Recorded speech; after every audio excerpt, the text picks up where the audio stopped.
საპროტესტო აქცია იყო გორში მომიტინგეები შინაგან საქმეთა სამინისტროს შიდა ქართლის სამხარეო პოლიციის შენობასთან შეიკრიბნენ და დედაქალაქში მიმდინარე აქციების დროს დაკავებული პირების გათავისუფლება მოითხოვეს. შეკრებილებმა მთავრობის პოლიტიკა გააპროტესტეს და განაცხადეს, რომ საქართველოს მომავალი ევროპაშია.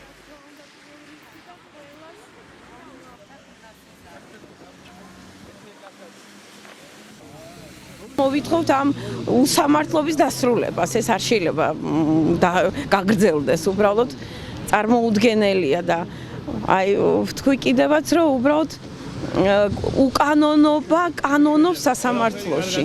უკანონობა დააწესეს და არ მინდა მიმართა მოსამართლეებს, აი ნუ გადაიქცევით რაღაცა პროგრამარეულ ანდროიდებად. რაღაცა ყველა დაყრუდა, ყველა დაბრმავდა, არაფერი, აი ერთ წერტილში იყურებიან, ჩაქუც არ ტყავენ და მორჩა პროცესი. აი ეს უნდა დასრულდეს, უბრალოდ არ შეიძლება. ეს არის მონების სამფლობელო დღეს და ნამდვილად აი ვერაიტანს ვთქვი კიდევაც რომ საქართველოს აირჩია თავისუფლების ბილიკი და არ გადაუქვებს ამ ბილიკს და წინ ის იმდენი ახალგაზრდა გვიდგას ჩვენ ისეთ პროგრესულად მოაზროვნე ადამიანები რომ იქ სადაც ახალგაზრდა მოითხოვს იმ თავისუფლებას და იმ სამართლიანობას იქ უკან დახევა არ იქნება რა თქმა უნდა. ჩვენი მთავარი საქმე და პირადად ჩემი მთავარი საქმე არის მიზეზო დაკავებული პოლიტპატიმრების გამოშვება, უპირველეს ყოვლისა გადამდელი არჩევნების ჩანიშვნა და ხალხზე ტერორის შეჩერება.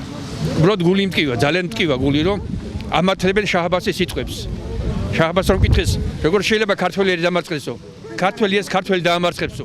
ქართველები მოგვისიეს რუსებმა და მინდა რომ ეს ხელისუფლება წავიდეს. ეხლა უკვე არა მარტო რუსეთი, უკვე ირანი ჩათეს. ირანული ანაზებით მოდიან ჩვენს წინააღმდეგ.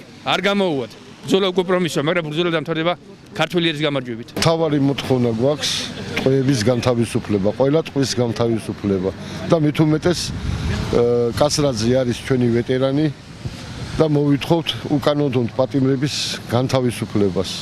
რომ ეგენი უნდა სასწრაფოდ და დაუყოვნებლივ უნდა გამოუჩა სამთავრობო.